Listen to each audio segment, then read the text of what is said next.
Good morning Odisha. आज April 7 तारीख मंगलवार 30 टी गुरुत्वपूर्ण न्यूज उपरे आसंतु नजर पकाइबा। आपण मानक भल पाइबा स्वरूप गोटे गोटे लाइक रखिदेवे कहीं आपणकर लाइक आमको उत्साहित करिଥାଏ। जोगाण विभागर स्पष्टीकरण परिचय पत्र देखाई किणिबे 5 किलोर सिलिंडर। राज्य खाद्य जोगाण खाउटी कल्याण विभाग पक्षरु रविवार कुहाଯାଇଥିଲା खोला बजार रे 5 केजी विशिष्ट गैस सिलिंडर आउ मिलिबो नै। जदि केही बिक्री करुथिबे धरा पड़िले तांको उपरे कड़ा कार्यानुष्ठान हेबो। केवल जहा नामरे कार्ड थिबो सेमाने तैल मार्केटिंग कंपनी पाखरु सिलिंडर पाई परिबे। गैस बिक्री नै केवाईसी करा जिवो। मंत्री कृष्णचंद्र पात्र गणमाध्यम कह कहिथिले। तेबे तांको विवृत्ति को विरोधी बीजेडी और कांग्रेस नेता माने प्रतिवाद करी समालोचना करथिले। बाध्य होई मंत्री सोमवार तांको बयान ने परिवर्तन करिसेंती।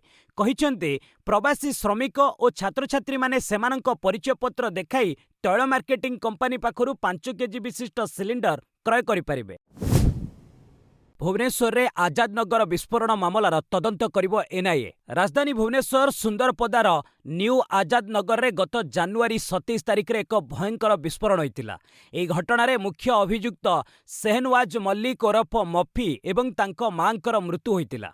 घटना घटितिला एयरफील्ड थाना अंचल रे। बोमा भिड़िबा बेले एई विस्फोरण होइतिला। घटनार मुख्य अभियुक्तर बांधवी एवं अमिय मल्लिक नामक बंधु आहत होइतिले। एई विस्फोरण रे आरटीएक्स थिबा स्पष्ट होइतिबारु मामला एबे राज्य पुलिस पाखरु राष्ट्रीय जांच एजेंसी बा एनआईए हातकु जाइछि। एनआईएर अधिकारी माने एबे मुख्य अभियुक्तर काहा काहा सह संपर्क थिला एवं अपराधिक रेकर्ड कौन थिला तार तदंत करुछंती। घटना संपर्क रे बंधु और बांधवींकु एबे घन घन जेरा चलीछि। राज्यसभा रे शपथ ग्रहण कले नवनिर्वाचित 19 राज्यसभा सांसद। सोमवार राज्यसभा रे 19 जन नवनिर्वाचित सांसद सदस्य शपथ ग्रहण करिसेंती। सेमानंक मध्यरे महाराष्ट्रर 5 जन, तमिलनाडुरु 6 जन, पश्चिमबंगरु 5 जन और ओडिशारु 3 जन सांसद रहिसेंती। राज्यसभा अध्यक्ष सीपी राधाकृष्णनक उपस्थिति रे नूतन सांसद शपथ ग्रहण करिथिले। महाराष्ट्र बीजेपी यूनिट्र माया चिंतामन इवेनाटे प्रथमे शपथ ग्रहण करथिले। तांको परे एनसीपीर वरिष्ठ नेता शरद पवार और केंद्रमंत्री रामदास अठवाले शपथ ग्रहण करथिले। पवार असुस्थता लागि व्हील चेयर जोगे शपथ ग्रहण स्थल को जाइथिले। अधिकांश सदस्य निज निज आंचलिक भाषा रे शपथ ग्रहण करथिले। राज्यसभा प्रकोष्ठ रे अनुष्ठित समारोह रे उपाध्यक्ष हरिवंश एवं संसदीय व्यापार मंत्री किरेन रिजिजू उपस्थित रहिथिले। ओडिशार पीएमसी स्कूल रे पढ़ाएब आर्थिक साक्षरता सरकार बड़ निष्पत्ति। ओडिशा सरकार 6 रु 10 श्रेणी पर्यंत छात्र छात्री को आर्थिक साक्षरता शिक्षा देवाक निष्पत्ति नेछंती। राज्यर 736 टी पीएमसी स्कूल रे एही कार्यक्रम लागू हेबो। एथिपाई national centre for financial education एवं पंचसखा शिक्षा सेतु संगठन मध्य एक बुझामणा पत्र स्वाक्षरित होइछि। एही शिक्षा माध्यम रे पिला माने संचय, बजेट प्रस्तुति, बैंकिंग, विनियोग एवं टिकस भली गुरुत्वपूर्ण विषय रे जानि परिबे। एहा सेमानंक मध्य निष्पत्ति नेबा दक्षता उद्योगी मनोभाव वृद्धि करिबो। जातीय शिक्षा नीति 2020 अनुଯାयी एही पदक्षेप निया जाइछि। प्रथमे शिक्षक मानकु प्रशिक्षण दियाजिबो एवं एही स्कूल गुड़िकु मनी स्मार्ट स्कूल भाबे मान्यता मिलिबो। एही अवसर रे गणशिक्षा सचिव डॉक्टर एन थिरुमाला नायक एवं ओसेपा निर्देशिका अनन्या दास उपस्थित थिले। 23 जिले है स्वतंत्र उन्नयन परिषद नियुक्त हेले अध्यक्ष। राज्य सरकार 23 टी जिला पई स्वतंत्र उन्नयन परिषद घोषणा करिसेंती। एक विज्ञप्ति जरिया परिषद गुड़िकर अध्यक्ष और उपाध्यक्ष मानक नाम प्रकाश करा जायछि। अनुगुल जिलार अध्यक्ष वशिष्ठ नायक होइतिबा बेले बलांगीर रे बल्लभ धरुआ, बालेश्वर रे विपिन मारांडी, बरगढ़ रे गोवर्धन भोए, ढेंकानाल रे नाउरी सिंह, देवगढ़ रे प्रशांत बेहेरा, गजपति रे कामदेव बड़नायक, बौद्ध रे डंबरुधर कंहर, गंजाम रे नीलमाधव पात्र, जाजपुर रे राजेंद्र कांदुलिया, झारसुगुड़ा रे सामल नायक, कलाहांडी रे विजय दिसारी, कंधमाल रे मानगोविंद प्रधान, केन्दुझर रे ममिता नायक, कोरापुट रे भगवान मुदुली, मालकानगिरी रे गंगाधर सोड़ी, मयूरभंज रे बुद्धान मुर्मू, नवरंगपुर रे बासंती माझी, नयगढ़ रे त्रिनाथ मल्लिक, नुआपड़ा रे होमेश सिंह माझी, रायगड़ा रे विद्याधर सबरा, संबलपुर रे भगींद्र किसान एवं सुंदरगढ़ रे संतोष अमात अध्यक्ष होइछन्ति। रूपा घोड़णी को नहीं श्री लिंगराज मंदिर नीतिकांति रे अचलावस्था। एकाम्र क्षेत्रर आराध्य देव प्रभु श्री लिंगराजंक मंदिर रे सोमवार नीतिकांति अचलावस्था देखा देइछि। ରୂପା ଘୋଡ଼ଣୀକୁ ନେଇ ଦୁଇ ପ୍ରମୁଖ ସେବାୟତ ନିଯୋଗ ମଧ୍ୟରେ ବିବାଦ ଉଗ୍ର ରୂପ ନେଇଛି। ନୀତିକାନ୍ତି ବନ୍ଦ ଥିବାରୁ ଦୂରଦୂରାନ୍ତରୁ ଆସିଥିବା ଶ୍ରଦ୍ଧାଳୁମାନେ ପ୍ରଭୁଙ୍କ ଦର୍ଶନ ନ ପାଇ ନିରାଶ ହୋଇଛନ୍ତି। ଉଲ୍ଲେଖଯୋଗ୍ୟ, ମହାପ୍ରଭୁଙ୍କ ଲିଙ୍ଗକୁ ରୂପା ଘୋଡ଼ଣୀ ସୁରକ୍ଷା ଦେଇଥାଏ। ବଡ଼ୁ ନିଯୋଗ ପକ୍ଷରୁ ଅଭିଯୋଗ ହୋଇଛି ଯେ ସୁଆର ନିଯୋଗର ସେବାୟତମାନେ ଏହି ଘୋଡ଼ଣୀକୁ ଚୋରି କରିବାକୁ ଉଦ୍ୟମ କରିଛନ୍ତି। ଏହାକୁ ବଡ଼ୁ ନିଯୋଗ ପକ୍ଷରୁ ବିରୋଧ କରାଯିବାରୁ ହତ୍ୟା ଧମକ ଦିଆଯାଇଛି।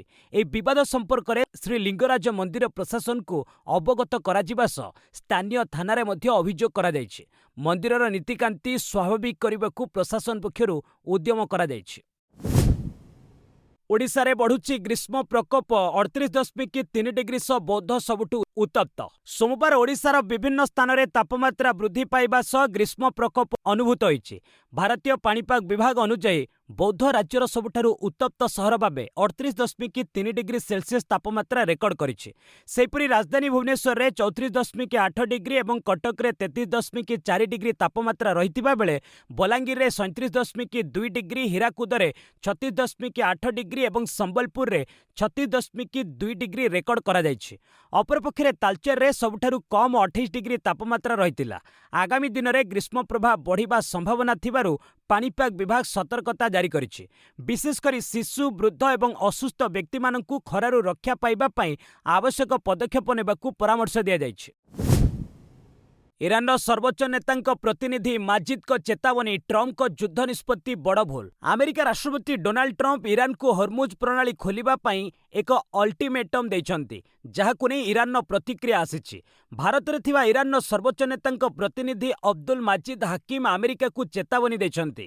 ହାକିମ କହିଛନ୍ତି ଯେ ଇରାନରେ ଯୁଦ୍ଧ ଆରମ୍ଭ କରିବା ଟ୍ରମ୍ପଙ୍କ ନିଷ୍ପତ୍ତି ଏକ ଗୁରୁତର ଭୁଲ, ଯାହା ବ୍ୟାପକ ପରିଣାମ ହେବ। ଆମେରିକା ଆମର କିଛି କ୍ଷତି ପହଞ୍ଚାଇ ପାରିବ ନାହିଁ। ଯୁଦ୍ଧରେ ବିଜୟୀ ହୋଇଥିବା ନେଇ ଟ୍ରମ୍ପ କରୁଥିବା ଦାବିକୁ ଆମେ ସମ୍ପୂର୍ଣ୍ଣ ପ୍ରତ୍ୟାଖ୍ୟାନ କରୁଛୁ। ଆମେରିକା ଯୁଦ୍ଧର 3 ଦିନ ମଧ୍ୟରେ କିଛି କରିବାକୁ ଚାହୁଁଥିଲା, କିନ୍ତୁ ଯୁଦ୍ଧ ଏବେ ଗୋଟିଏ ମାସରୁ ଅଧିକ ସମୟ ବିତିଗଲାଣି। ଏହି ଯୁଦ୍ଧ ଯୋଗୁଁ ତେଲ ଦର ବୃଦ୍ଧି ପାଇଛି, କୋଟି କୋଟି ଲୋକ ପ୍ରଭାବିତ ହେଉଛନ୍ତି। ତେଣୁ ଏହି ଯୁଦ୍ଧ ବନ୍ଦ କରିବାରେ ସମସ୍ତ ଦେଶ ପ୍ରମୁଖ ଭୂମିକା ଗ୍ରହଣ କରିପାରିବେ ବୋଲି ହାକିମ କହିଛନ୍ତି। ଇରାନକୁ ବଡ଼ ଝଟକା, ଆଇଆର୍ଜିସି ଗୁପ୍ତଚର ମୁଖ୍ୟ ମାଜିଦଙ୍କୁ ହତ୍ୟା। ମଧ୍ୟପ୍ରାଚ୍ୟ ସଂଘର୍ଷ ମଧ୍ୟରେ ଇରାନକୁ ଏକ ବଡ଼ ଝଟକା ଲାଗିଛି। ଗତକାଲି ରାତିରେ ଆମେରିକା ଇସ୍ରାଏଲ ଆକ୍ରମଣରେ ଆଇଆର୍ଜିସି ଗୁପ୍ତଚର ମୁଖ୍ୟ ମେଜର ଜେନେରାଲ ମାଜିଦ ଖାଦେମୀଙ୍କ ମୃତ୍ୟୁ ଘଟିଛି। ଇସ୍ରାଏଲ ପ୍ରତିରକ୍ଷା ବାହିନୀ ତଥା ଆଇଡିଏଫ୍ ମାଜିଦଙ୍କୁ ହତ୍ୟା କରାଯାଇଥିବା ନେଇ ଦାବି କରିଛି। ଇରାନ ପକ୍ଷରୁ ମଧ୍ୟ ଏହା ନିଶ୍ଚିତ କରାଯାଇଛି। ଇସ୍ରାଏଲ ପକ୍ଷରୁ ଏକ ବିବୃତ୍ତିରେ କୁହାଯାଇଛି ଯେ ମାଜିଦ ବିଶ୍ୱବ୍ୟାପୀ ଆତଙ୍କବାଦୀ ଆକ୍ରମଣକୁ ଆଗକୁ ବଢ଼ାଇବା ପାଇଁ କାର୍ଯ୍ୟ କରିଥିଲେ। ଇରାନର ଅଭ୍ୟନ୍ତରୀଣ ପ୍ରତିବାଦକୁ ଦମନ କରିବାରେ ସେ ଦାୟୀ ଥିଲେ। ମାଜିଦ ସଂଗ୍ରହ କରିଥିବା ଗୁପ୍ତଚର ଆତଙ୍କବାଦୀ କାର୍ଯ୍ୟକଳାପକୁ ପ୍ରୋତ୍ସାହିତ କରିବା ଏବଂ କାର୍ଯ୍ୟ କରିବା ପାଇଁ ବ୍ୟବହାର କରୁଥିଲେ। ସେହିଭଳି ଆମେରିକାର ଲକ୍ଷ୍ୟସ୍ଥଳକୁ ପହଞ୍ଚାଇବା ପାଇଁ ପ୍ରୟାସରେ ସେ ଅଂଶଗ୍ରହଣ କରିଥିଲେ। ଉଲ୍ଲେଖଯୋଗ୍ୟ, ମାଜିଦ ଖାଦେମୀ ଇରାନର ରିଭଲ୍ୟୁସନାରୀ ଗାର୍ଡସ ଗୁପ୍ତଚର ସଂଗଠନର ମୁଖ୍ୟ ଥିଲେ। ଇରାନବାସୀ ଆମେରିକାର ବୋମା ମାଡ଼ ଚାହୁଁଛନ୍ତି, ଡୋନାଲ୍ଡ ଟ୍ରମ୍ପଙ୍କ ବିବାଦୀୟ ବୟାନ। ଆମେରିକା ରାଷ୍ଟ୍ରପତି ଡୋନାଲ୍ଡ ଟ୍ରମ୍ପ ସୋମବାର ଏକ ବିବାଦୀୟ ବୟାନ ଦେଇ କହିଛନ୍ତି ଯେ ଇରାନର ସାଧାରଣ ଜନତା ନିଜ ଦେଶ ଉପରେ ଆମେରିକାର ବୋମା ମାଡ଼ ଚାହୁଁଛନ୍ତି। ଟ୍ରମ୍ପଙ୍କ ଅନୁଯାୟୀ ସେଠାକାର ଲୋକେ ସ୍ୱାଧୀନତା ପାଇବା ପାଇଁ ଏହାକୁ ଏକମାତ୍ର ଉପାୟ ବୋଲି ମନେ କରୁଛନ୍ତି। ସେ ଦାବି କରିଛନ୍ତି ଯେ ଇରାନରେ ବର୍ତ୍ତମାନ ସୁଦ୍ଧା ପ୍ରାୟ 45,000 ପ୍ରଦର୍ଶନକାରୀଙ୍କୁ ହତ୍ୟା କରାଯାଇଛି ଏବଂ ସେମାନଙ୍କୁ ଗୁଳି ମାରିବାର ଧମକ ଦେଇ ଆନ୍ଦୋଳନକୁ ଦବାଇ ଦିଆଯାଉଛି। ଟ୍ରମ୍ପ ଆହୁରି କହିଛନ୍ତି ଯେ ଯଦି ଇରାନର ସାଧାରଣ ଜନତାଙ୍କ ପାଖରେ ଅସ୍ତ୍ରଶସ୍ତ୍ର ଥାଆନ୍ତା, ତେବେ ସେମାନେ ନିଜେ ଲଢ଼େଇ କରିଥାନ୍ତେ ଏବଂ ଇରାନ ସରକାର 2 ସେକେଣ୍ଡରେ ହାର ମାନିଥାନ୍ତେ। ଇରାନରେ ରାଜନୈତିକ ପରିବର୍ତ୍ତନ ଆଣିବା ପାଇଁ ଆମେରିକାର ସାମରିକ ଚାପ ଅପରିହାର୍ଯ୍ୟ ବୋଲି ସେ ଦର୍ଶାଇଛନ୍ତି। ସେ କହିଛନ୍ତି ଯେ ଆମେରିକାର ଏହି ପଦକ୍ଷେପ ଇରାନ ସରକାର ବିରୋଧରେ ନୁହେଁ, ବରଂ ଜନସାଧାରଣଙ୍କ ସ୍ୱାର୍ଥରେ ନିଆଯାଉଛି। ମୁଖ୍ୟମନ୍ତ୍ରୀ ପେମା ଖାଣ୍ଡୁ ପରିବାରର କମ୍ପାନୀକୁ 1,270 କୋଟିର ଠିକା ଦେଇଥିବା ଅଭିଯୋଗ। ବିବାଦରେ ଫସିଛନ୍ତି ଅରୁଣାଚଳ ପ୍ରଦେଶର ମୁଖ୍ୟମନ୍ତ୍ରୀ ପେମା ଖାଣ୍ଡୁ। ପେମା ତାଙ୍କ ପରିବାରର ଅଧୀନରେ ଥିବା କମ୍ପାନୀଗୁଡ଼ିକୁ 1,270 କୋଟି ଟଙ୍କାର ଠିକା ଦେଇଥିବା ଅଭିଯୋଗ ଆସିଛି। ସୋମବାର ସୁପ୍ରିମକୋର୍ଟ ଏହାର ତଦନ୍ତ ସିବିଆଇକୁ ହସ୍ତାନ୍ତର କରିଛନ୍ତି। ଜଷ୍ଟିସ୍ ବିକ୍ରମ ନାଥଙ୍କ ଅଧ୍ୟକ୍ଷତାରେ 3 ଜଣିଆ ଖଣ୍ଡପୀଠ ନିର୍ଦ୍ଦେଶ ଦେଇଛନ୍ତି ଯେ ସିବିଆଇ ପ୍ରଥମେ ପ୍ରାରମ୍ଭିକ ତଦନ୍ତ କରିବ। ଯଦି କୌଣସି ମାମଲା ସାମ୍ନାକୁ ଆସେ ତେବେ କେସ୍ ରୁଜୁ କରିବ। ଆଗାମୀ 16 ସପ୍ତାହ ମଧ୍ୟରେ ଏକ ସ୍ଥିତି ରିପୋର୍ଟ ଦାଖଲ କରିବାକୁ କୁହାଯାଇଛି। ପ୍ରକାଶଯୋଗ୍ୟ, ସେଭ୍ ମୋନ୍ ରିଜିଅନ୍ ଫେଡେରେସନ ଦ୍ୱାରା ଏକ ଅଭିଯୋଗ କୋର୍ଟରେ ଦାଖଲ କରାଯାଇଛି। दिल्ली मद दुर्नीति मामला केजरीवाल कहिले वर्तमान किछि कहिबा ठीक हेबनी। दिल्लीर पूर्वतन मुख्यमंत्री तथा आम आदमी पार्टीर मुख्य अरविंद केजरीवाल दिल्ली हाइकोर्टे हाजर होइचंती। हाइकोर्टे पहुंची केजरीवाल कहिचंती जे मामला न्यायिक प्रक्रिया अधीन रहिछि, तेणु वर्तमान किछि कहिबा ठीक नुहे। केजरीवाल सहित आप नेता शरद भारद्वाज वकिलंक एक दल रही। रिपोर्ट अनुଯାୟୀ केजरीवाल कोर्टे तांकर जुक्ति उपस्थापन करिपारंती। उल्लेखयोग्य दिल्लीर कथित मद दुर्नीति मामलाରେ केजरीवाल और अन्य अभियुक्त माननकु निकटरे एक कोर्ट निर्देश रे खलास करथिले। दिल्ली विधानसभा गेट भांगी भितरे पशिला कार सुरक्षा उपरे प्रश्नवाची। दिल्ली विधानसभा परिसर रे सोमवार एक अभावनीय घटना घटिछि। एहाकु एक बड़ सुरक्षा त्रुटि बोली मध्य कुहा जाई पारे। अपराह्न प्राय 2टा बेले एक टाटा सिएरा कार अचानक 2 नंबर गेट बाड़ा भांगी विधानसभा परिसर को पशिथिला। परिसर रे कारटी बुलिबा सह ड्राइवर एक स्थान रे गोटिए फूल तोड़ा रखिथिला। पार्किंग एरिया रे थिबा बाचस्पति कार उपरकु मध्य काली फिंगिथिला। एहा परे निर्विघ्न रे कारटी पुणी द्रुत गति रे खसी पळाई जाइथिला। अवश्य सुरक्षा एजेंसी वीडियो फुटेज जरिया परे नॉर्थ दिल्ली अंचलरू यूपी रजिस्ट्रेशन थिबा एई कारटी को ठाब करी जबत करिसंती। कार ड्राइवर को मध्य गिरफ करा जायछि। एथिस घटना रे संपृक्त आउ 2 जन को मध्य अटक रखा जाई जेरा करा जाउछि। बीजेपीर चेतावनी, बारामती उपनिर्वाचन में हारिब कांग्रेस। महाराष्ट्र स्वर्गत नेता अजित पवार को बारामती विधानसभा आसन पर उपनिर्वाचन प्रस्तुति चली। उपनिर्वाचन में अजित को पत्नी तथा वर्तमान उपमुख्यमंत्री थिबा सुनेत्र पवार प्रतिद्वंदिता करुछंती। सुनेत्रଙ୍କ विरोध में अन्य कोनोसी दल प्रार्थी देबे नहीं बोली शासक महायुति मेंटर नेता माने आशा करुथिले, किंतु कांग्रेस आकाश मोरेंकु प्रार्थी करी समस्तंकु चकित करिछि। बीजेपी मंत्री चंद्रशेखर बावनकुले प्रथमे कांग्रेस को तांकर प्रार्थी प्रत्याहार करने को अनुरोध करथिले। एबे किंतु चेतावनी दे मंत्री चंद्रशेखर कहिसंती स्वर्गत अजित को प्रति सम्मान जणई कांग्रेस ए आसन में प्रार्थी न देउ। जदि कांग्रेस प्रार्थी प्रत्याहार न करे तेबे इतिहास रे सबुठु बड़ पराजयर सामना करिवो। सेमाने पूर्वरु केबे एभली पराजय देखि नथिबे। मंत्रींक ए बयान एबे बेस चर्चारे रहिछि। गाली गुलोच को अश्लीलता कुहा जाई पारिबो नाही कहले सुप्रीमकोर्ट। कौनसी जुक्तितर्क बा पाटितुंड समय बास्टार्ड भली शब्द व्यवहार करने भारतीय दंड संहिता आईपीसी धारा 294 अनुଯାୟୀ अश्लीलता अपराध नुहे बोली सुप्रीमकोर्ट कहते। जस्टिस पीएस नरसिंह एवं जस्टिस मनोज मिश्र खंडपीठ एक मामलार शुणाणी करी एक गुरुत्वपूर्ण मत देछंती। अदालत को अनुसार कौनसी शब्द केवल अशालीन बा आपत्तिजनक हेले ताहाकु अश्लील कुहा जाई पारिबो नहीं। जदि कौनसी आचरण बा शब्द मनीष मनरे काम बासना बा कुश्चित चिंताधारा जाग्रत करे तेबे जाई ताहा ई धारा अधीन रे अपराध भावे गणाजिब। आधुनिक जुगरे राग तथा जुक्तितर्क बेले एभली शब्दर प्रयोग को केवल अपमानजनक कुहा जाई पारे, किंतु अश्लील नुहे। तामिलनाडुर एक पारिवारिक जमी विवाद मामलार हाइकोर्ट को द्वारा दिया जाइथिबा दंडादेश को सुप्रीमकोर्ट खारज करी ए राय सुनाइछंती। राज्यसभा शपथ ग्रहण कले नवनिर्वाचित 19 राज्यसभा सांसद। सोमवार राज्यसभा 19 जन नवनिर्वाचित सांसद सदस्य शपथ ग्रहण करिसंती। सेमानंक मध्यरे महाराष्ट्रर 5 जन, तामिलनाडुरु 6 जन, पश्चिमबंगरु 5 जन और ओडिशारु 3 जन सांसद रहिसंती।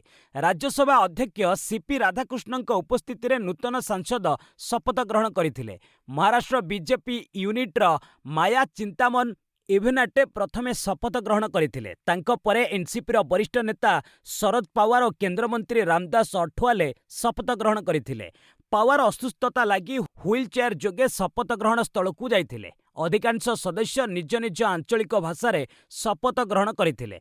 राज्यसभा प्रकोष्ठ रे अनुष्ठित समारोह रे उपाध्यक्ष हरिवंश एवं संसदीय व्यापार मंत्री किरेन रिजिजू उपस्थित रहिथिले। 2003 एनसीपी नेता हत्या मामला पूर्वतन छत्तीसगढ़ मुख्यमंत्री अजित जोगी पुओ को आजीवन जेल। 2003 मसीहार बहुचर्चित एनसीपी नेता जोगी हत्या मामलार राय सोमवार प्रकाश पाई। छत्तीसगढ़ हाइकोर्ट पूर्वतन मुख्यमंत्री अजित जोगी पुओ अमित को आजीवन कारादंडरे दंडित करिसंती। मुख्य विचारपति रमेश सिन्हा अरविंद कुमार वर्मा को नहीं गठित खंडपीठ तांको पूर्व निर्देश राय को प्रत्याहार करी दंडादेश देइछंती।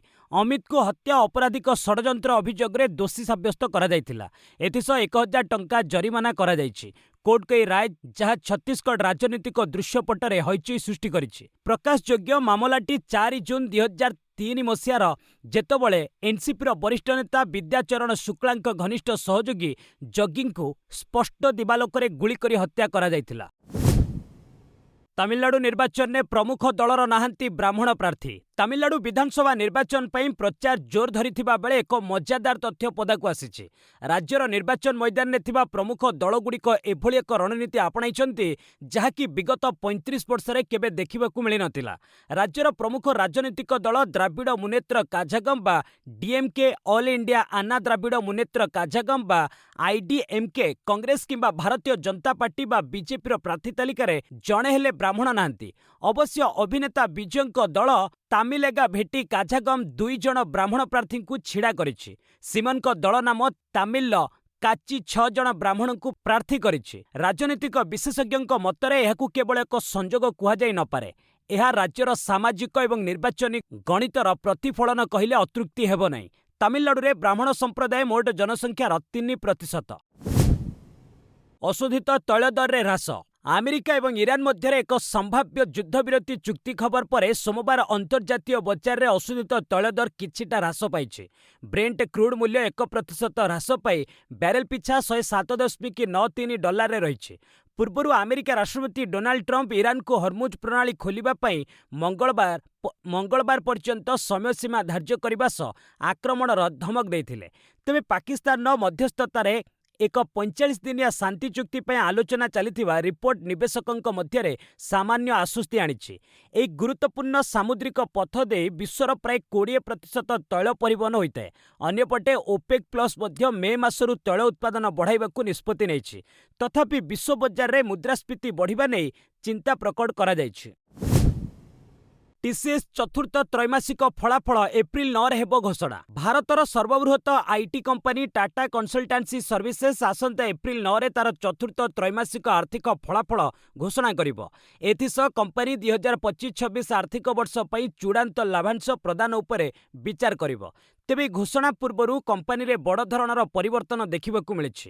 ଆର୍ଟିଫିସିଆଲ ଇଣ୍ଟେଲିଜେନ୍ସ ଏବଂ ଆନ୍ତରିକ ପୁନର୍ଗଠନ ଯୋଗୁଁ କମ୍ପାନୀର ପ୍ରାୟ 12,000 କର୍ମଚାରୀ ହ୍ରାସ ପାଇଛନ୍ତି। ବିଶେଷ କରି ବରିଷ୍ଠ ଅଧିକାରୀଙ୍କ ମଧ୍ୟରେ ଚାକିରି ଛାଡ଼ିବା ହାର 16%କୁ ବୃଦ୍ଧି ପାଇଛି। ଗତ ଡିସେମ୍ବର ତ୍ରୈମାସିକରେ ଟିସିଏସ୍ର ଲାଭ ପ୍ରାୟ 14% ହ୍ରାସ ପାଇଥିଲା। ଓଲାମ ଗ୍ରୁପ୍ର ଆଇଟି ବ୍ୟବସାୟ କିଣିବ ୱିପ୍ରୋ, ସେୟାର ମୂଲ୍ୟରେ ବୃଦ୍ଧି।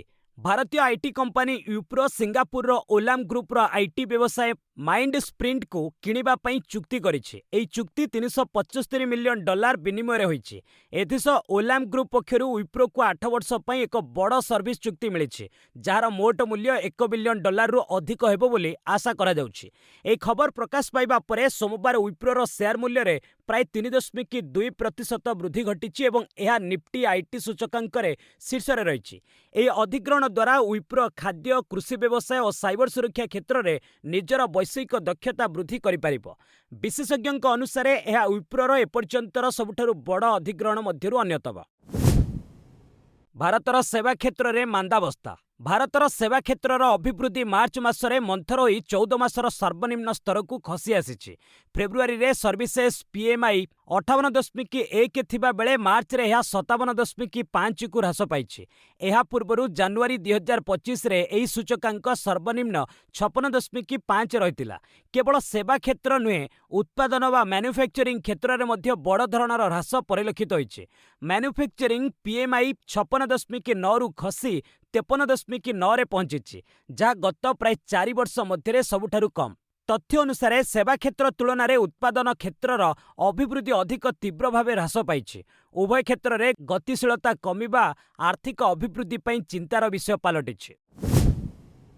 ଆର୍ବିଆଇ ମୁଦ୍ରାନୀତି ବୈଠକ ଆରମ୍ଭ, ସୁଧ ହାର ଅପରିବର୍ତ୍ତିତ ରହିବା ସମ୍ଭାବନା।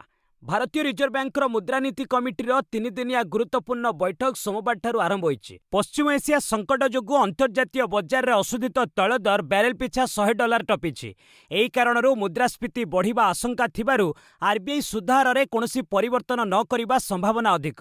ଅନ୍ୟପଟେ ବିଶ୍ୱସ୍ତରୀୟ ଅଶାନ୍ତି ଯୋଗୁଁ ମୁଡିସ୍ ଭାରତର ଜିଡିପି ଅଭିବୃଦ୍ଧି ଆକଳନକୁ 6%କୁ ହ୍ରାସ କରିଛି। ସରକାର ଖୁଚୁରା ମୁଦ୍ରାସ୍ଫୀତିକୁ 4% ମଧ୍ୟରେ ସୀମିତ ରଖିବାକୁ ଲକ୍ଷ୍ୟ ଧାର୍ଯ୍ୟ କରିଛନ୍ତି। ଆସନ୍ତା ବୁଧବାର ଗଭର୍ଣ୍ଣର ସଞ୍ଜୟ ମାଲହୋତ୍ରା ଏହି ବୈଠକର ନିଷ୍ପତ୍ତି ଘୋଷଣା କରିବେ। ବର୍ତ୍ତମାନର ଅସ୍ଥିର ପରିସ୍ଥିତିରେ ଆର୍ବିଆଇ କଡ଼ା ନଜର ରଖିଛି। शेयर बजार रे वृद्धि सेंसेक्स 787 पॉइंट उपरकू सोमवार भारतीय शेयर बजार रे बड़ वृद्धि देखिबाकू मिलिछि। अमेरिका एवं ईरान मध्य एक संभाव्य चुक्ति खबर पर सेंसेक्स एवं निफ्टी सबुज संकेत रे बंद होइचंती। कारोबार शेष में बीएसई सेंसेक्स 74,106.85 पॉइंट रे एवं एनएसई निफ्टी 22,968.25 पॉइंट रे स्थिर रही। पूर्वरु ट्रम्प को धमक और तेल दर वृद्धि जोगु बजार रे किछिटा मांदावस्था देखा देइथिला। किंतु अमेरिका ईरान मध्य दुई पर्याय चुक्तिर रिपोर्ट निवेशकों मध्य आश्वस्ति आनिछि। एही समय लान्सन एंड टुब्रोर शेयर मूल्य प्राय 3% वृद्धि पाई 3,715 टंकार पहुंची। अंतर्जातीय बजार में अशोधित तैल दर बैरेल पिछा $110 छुईथिले भारतीय बजार एक बड़ सुधार सह बंद होइछि। डॉलर तुलन में भारतीय टंका मजबूत 4 पैसा वृद्धि। वैदेशिक मुद्रा बजार में सोमवार भारतीय टंकार मूल्य में सामान्य सुधार देखा मिली। अमेरिकीय डॉलर तुलन में टंका 4 पैसा मजबूत हो 93 टंका 6 पैसा बंद होइछि। कारोबार समय विश्वर प्रमुख 6टी मुद्रा तुलन में डॉलर शक्ति बा स्थिति दर्शाउथिबा डॉलर इंडेक्स 99.28 स्तर में रहितिला। अंतर्जातीय बजार में जारी रहितिबा भू राजनीतिक अस्थिरता मध्य टंकार ई सामान्य वृद्धि निवेशकों पई एक आश्वस्तिकर खबर। एशियान बॉक्सिंग ओलंपिक पदक विजेता हराई फाइनाल में प्रीति। भारतर महिला बक्सर प्रीति पावार चलित एशियान बॉक्सिंग चैंपियनशिप रे दमदार प्रदर्शन करी फाइनाल में प्रवेश करिसेंती। सोमवार अनुष्ठित 54 किलोग्राम एलिट विभाग सेमीफाइनाल मैच रे प्रीति 5-0 ने कोरियार आएजी को परास्त करिसेंती। गत पेरिस ओलंपिक्स रे आएजी कांस्य पदक जीतिथिले किंतु ए सेमीफाइनाल 3टी जाक राउंड रे प्रीति प्रभावी प्रदर्शन करी एकपाखिया विजयी सह फाइनाल ले स्थान पक्का करिसेंती। फाइनाल ले प्रीति मुकाबिला चाइनीज ताइपेईर हुआंग सियाओ यून सह हेबो। हुआंग टोकियो ओलंपिक्स रे कांस्य पदक जीतिथिले। वर्षा जोगु कोलकाता पंजाब मैच बातिल। इडेन गार्डेन्स रे अनुष्ठित कोलकाता नाइट राइडर्स एवं पंजाब किंग्स मध्य आईपीएल 2026 12तम मैच वर्षा जोगु बातिल होइछि। केकेआर टॉस जीति प्रथमे बैटिंग करने निष्पत्ति नैथिला किंतु 3.4 ओवर खेल पर प्रबल वर्षा होइतिला। सेतबेलकु केकेआर 2 विकेट हराई 25 रन संग्रह करथिला। पंजाबर पेसर जाभियर बाटलेट शानदार बोलिंग करी फिन आलेन और कैमरन ग्रीन को आउट करथिले। वर्षा न थमिबारु अंपायर माने मैच बातिल करने निष्पत्ति नैथिले। फलरे उभय दल को 1-1 पॉइंट प्रदान करा जायछि। ए पॉइंट सह केकेआर चलित सीजन ने निजर खाता खोलिथिबा बेले श्रेयस आयर को नेतृत्वाधीन पंजाब टेबुल शीर्ष को जिबार सुजोग हराइछि। अजिंक्य रहाणे केकेआर अधिनायकत्व करुछंती। ओडिया एथलेट पायल को प्रशंसा कले शिल्पपति आनंद महिंद्रा। विश्व पारा तीरंदाजी रे 2टी स्वर्ण पदक जीतिछंती ओडिया झियो पायल नाग। तांकर ए सफलता को भूरी भूरी प्रशंसा करिछंती देशर विशिष्ट शिल्पपति आनंद महिंद्रा। से तांको एक्स अकाउंट रे लिखिछंती जणे दिन मजुरियांको झियो पायल मात्र 7 वर्ष बयस रे 2 हाथ और पाद हराइथिले। तापरे धरिथिले धनु। तांको प्रतिभा को चिन्हि पारिथिले प्रशिक्षक कुलदीप बेदवाना। बैंकॉक विश्व तीरंदाजी रे से निज आदर्श शीतल देवी को हराइबारे सफल होइचंती। एई चैंपियन माने मो दुखर समय मो पई प्रेरणार उत्स। उल्लेखयोग्य बलांगीर जिलार जणे दादनक झियो पायल छोट बेले विद्युत आघातर सम्मुखीन होइतिले। तेणु तांकर 2 हाथ और पाद को काटिबाकू पड़िथिला। बंगला निर्वाचन पूर्वरु लिएंडर पेस को मिलिबो एक्स कैटेगरी सिक्योरिटी। पूर्वतन टेनिस तारका लिएंडर पेस निकट रे टीएमसी छाड़ी बीजेपी रे जोग देइथिले। एबे केंद्र गृह मंत्रालय पक्षरु पेस को एक्स वर्गर सुरक्षा प्रदान करा जायछि। तांको सुरक्षा पई सीआईएसएफ कर्मचारी को नियुक्त करा जायछि। पश्चिमबंग समेत प्रमुख राज्य निर्वाचन पूर्वरु राजनीतिक कार्यकलाप वृद्धि पाइछि। 52 वर्षीय लिएंडर आगामी पश्चिमबंग निर्वाचन में बीजेपी स्टार प्रचारक तालिकार स्थान पाइछन्ति। एहाकू नजर रखी केंद्र गृह मंत्रालय पक्षरु पेस को सुरक्षा व्यवस्था आयोजन करा जायछि। बासभवननु प्रसिद्ध तमिल टीवी अभिनेत्री सुहासिनी मृतदेह उद्धार। तमिल टीवी जगतर जनाशुना अभिनेत्री सुहासिनी मृत्यु होइछि। सोमवार निज बासभवननु तांको मृतदेह उद्धार करा जायछि। तमिल टेलीविजन जगत रे एहा दुखर वातावरण सृष्टि करिछि। से आत्महत्या करिथिबा पुलिस संदेह करिछि। स्वामींक सह झगड़ा कारणरू से एपरि निष्पत्ति नै थाई पारंती बोली कुहा जाउछि। पुलिस मृतदेह को व्यवच्छेद पई पठाई अभिनेत्रींको मोबाइल फोन को जबत करिछि।